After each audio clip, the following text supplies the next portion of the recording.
Same lineup? Yes. How was your routine impacted today by the start? Nothing to do in the morning except catch up on Cole. Had a doubleheader this morning, so I caught up in that. He was a starter in the first game, so I was non-hockey this morning.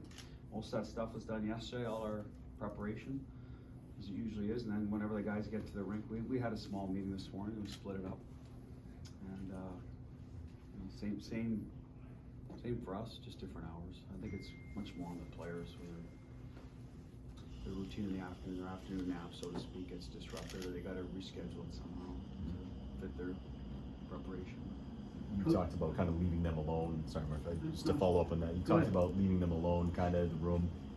Did you say anything to them before? Well, yeah, we always have a pre-scout. This morning we had some stuff we reviewed from Game 6, PK, and then this, just a few minutes ago, it's tendencies, stall line, other line, face-off plays, power plays, a quick meeting. That's it. And then, for us, the main message, Matt, is the team that executes better, I think, will win the game. I mean, you could talk about the finality of a Game 7 if it doesn't go your way, but if you focus on your effort and execution. I do believe if you execute better than the guy across from you, our chances of winning go up. So that should be your sole focus, not worrying about 8 o'clock tonight. However it plays out. Coach, if I don't know, maybe that has to do with what you're just talking about right now. Just the main thing is to execute. But has there been any kind of trend that you've noticed in these games? Maybe? The home team wins a lot. Yeah, that one. That's an obvious one. So we're hoping to change that, Jimmy. How about like at the face-off dots or anything, like any little things that you're noticing? Well, I mean, they are good in the dot because they have good center icemen, but they also work for one another as a group of 5. Legal interference, whatever you call it, boxing out. So they've done a real good job with that. As you go along, we've started to do a better job with that, to know that it's going to take 5 guys to win a draw. So those are some little things. Us being able to get to the front of the net after we recover a puck, like the Halla goal. Lazar had a chance right after, just before forward. So some of those quick plays to the net for us are important. They found a soft area in the O-zone against us. Earlier it was get it to the point, hammer it to the net. Now they're using a bit of the half wall.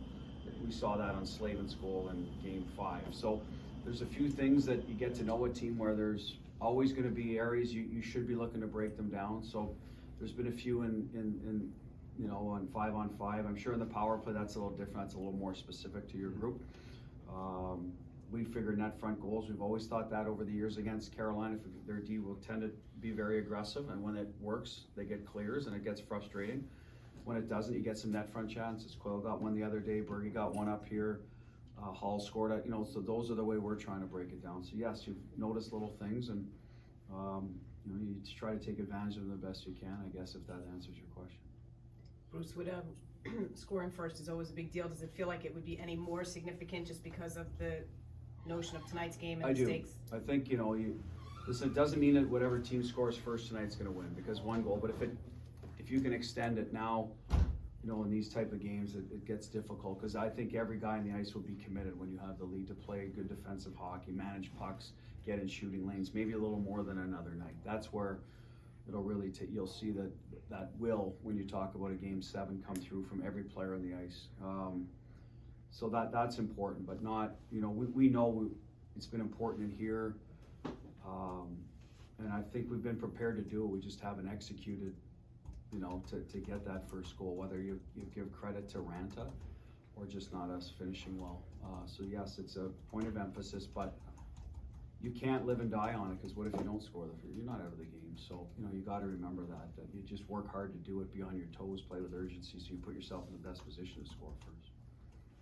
Would you use examples like what the Rangers are doing? They're down, I think, 2-0 twice, or no, guys I'll just know. I'll use our own example. We Yeah. we walked out of here after the second game, and it wasn't looking great for us. We had to sort of take a mental reset and just get back to building our game. So I think our guys understand that how we've gotten back into the series, and here we are, and I think we understand how we have to win here. One thing is we have to have better discipline. We can't put ourselves in penalty kill situations over and over again, and work really hard to get that, you know, the looks early in the game. And if it doesn't go our way, get the hell back to your game in a hurry so that you can, you know, not allow them to extend the lead. I think we've learned that, and well, I mean, we've seen that. That's what we need to learn, I guess, tonight going forward. I know there's a team message, but you know, Riley in for Grizz, Frederick back end. Did you or any of the coaches take any one or two players aside individually just to drive a certain point home for this one? No, I think Bergie will talk to the group. They've been through it. You know, we had our meeting this morning about here's why we were successful. So that's a team concept. And hopefully that individual is doing his part to make that team successful in sort of how we feel we need to play. So, no, and I don't want to get in Swayman's head or anybody's head. This is his first game 7. As you know, like goalie Bob will talk to him. It's again, he has to focus on technique. You know, I guess that's part of execution for a goalie is how do I keep, you know, recovery, rebound control, all those things. I think every guy that skates out there on the ice tonight, you know, they want to win. You know, on both sides, any game 7, you got to do the things right to help yourself win. How did Swayman look? He looks great. Same demeanor. Same. Yep. Yeah, he never changes. So I think he'll be fine in that regard. Hopefully enough pucks hit him and he's moving well. It's a great challenge for him. I don't think Rantas played a game 7, so I mean for both of them, that's how you start establishing your legacy, especially as a goaltender, is game 7. So opportunity for both. Thanks, Coach. Yep.